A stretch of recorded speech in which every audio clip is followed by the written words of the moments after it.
Bismillahirrahmanirrahim. Assalamualaikum warahmatullahi wabarakatuh. Alhamdulillah rabbil alamin. Nahmaduhu wa nasta'inuhu wa nastahdi wa na'udzu billahi min syururi anfusina wa min sayyiati a'malina. May yahdihillahu fala mudilla lahu wa may yudlilhu falan tajida lahu waliyyan mursyida. Asyhadu an la ilaha illallah wahdahu la syarika lah wa asyhadu anna Muhammadan 'abduhu wa rasuluh wa safiyyu khalquhu wa khalilu amma ba'du. Subhanaka la ilma lana illa ma 'allamtana innaka antal alimul hakim wa tub 'alaina innaka antat tawwabur rahim. Bersyukur kehadirat Allah Subhanahu wa taala yang telah memberikan limpahan karunia-Nya, yang memberikan cahaya keimanan bagi kita semua, sehingga kita masih menikmati bulan yang sangat mulia, bulan yang penuh dengan keberkahan, bulan yang penuh dengan ampunan Allah Subhanahu wa taala. 2 bulan sebelum Ramadan kita sudah berdoa, umat muslim sedunia berdoa menyambut akan datangnya bulan yang mulia ini. Betapa banyak saudara kita, keluarga kita, kerabat kita yang menantikan bulan suci ini, yang mungkin di tahun yang lalu kita membersamainya, akan tetapi pada tahun ini kita sudah tidak bersama lagi dengannya.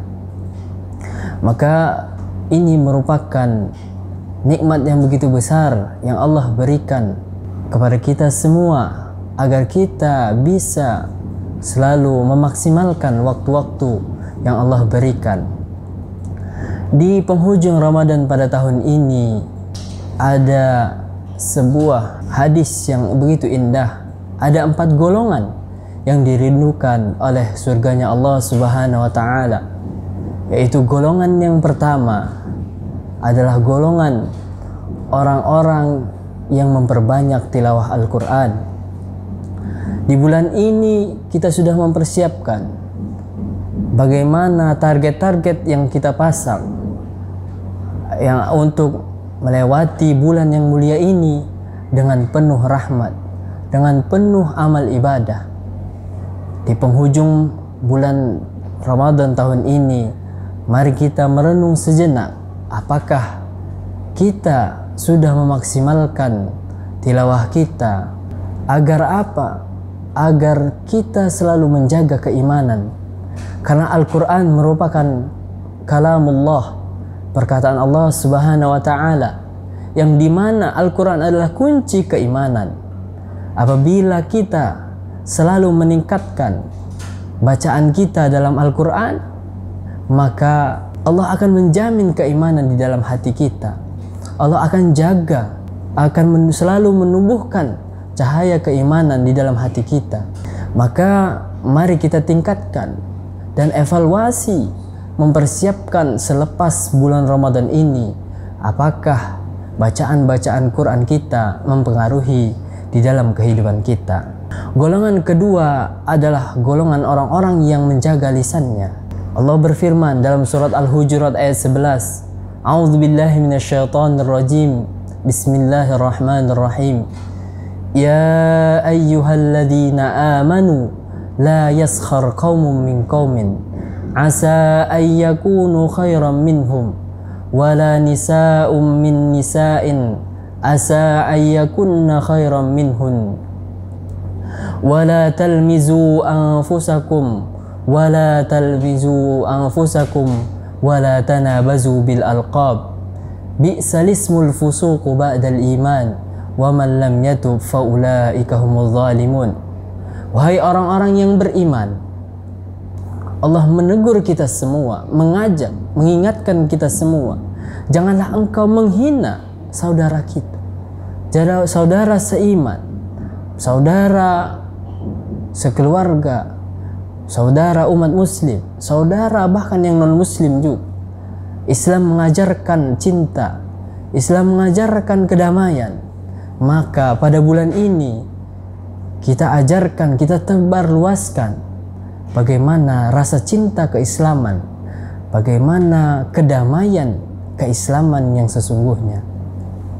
Hadis Nabi mengatakan, Man kana yu'minu billahi wal yaumil akhir falyakul khairan aw liyasmut.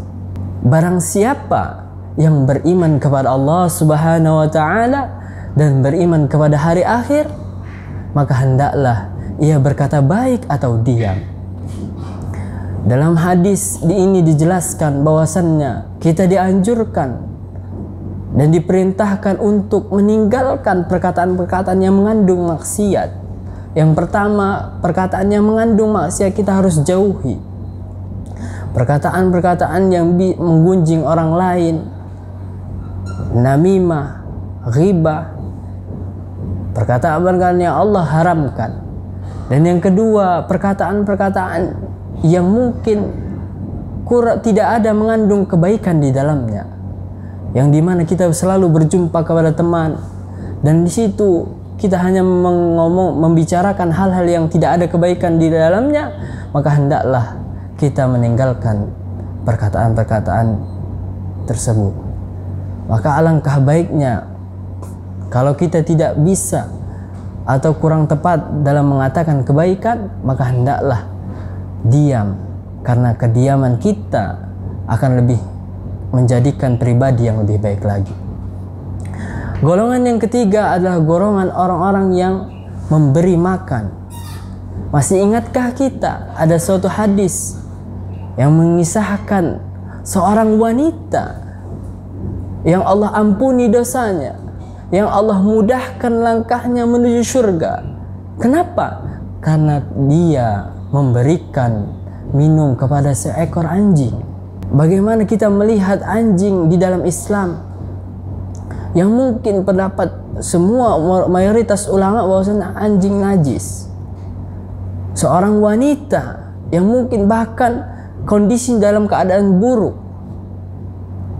kemudian ia memberikan hewan yang di pendapat para ulama bahwasanya hewan itu adalah najis. Tapi Allah, di mata Allah, Allah mudahkan karena kelembutan hatinya, keikhlasan hatinya, ketulusan hatinya, ingin menolong ciptaan Allah Subhanahu wa taala. Allah mudahkan ia untuk memasuk surganya Allah Subhanahu wa taala. Golongan yang keempat adalah golongan orang-orang yang berpuasa di bulan Ramadan. Nah, pada bulan ini, pada hari-hari akhir ini, marilah kita semua senantiasa mengevaluasi diri kita, meningkatkan diri kita. Sudah siapkah diri kita apabila Ramadan ini akan pergi? Dan belum tentu kita akan berjumpa kembali di Ramadan yang akan datang. Maka mari kita sama-sama memaksimalkan ibadah kita, hati kita, pikiran kita yang mungkin belum terpaut dengan Allah Subhanahu wa taala. Mari kita sama-sama hubungkan hati kita, hubungkan pikiran kita, tumbuhkan rasa cinta kita yang selalu mengingat kepada Allah Subhanahu wa taala. Itulah 4 golongan yang dirindukan oleh surganya Allah Subhanahu wa taala.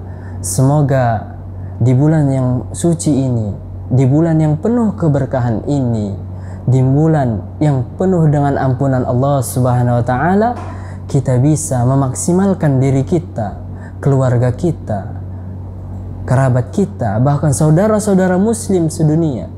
Kita ajak menumbuhkan kecintaan, kedamaian kepada Allah Subhanahu wa taala dan sesama manusia. Mungkin cukup sekian dari kami. Wassalamualaikum warahmatullahi wabarakatuh.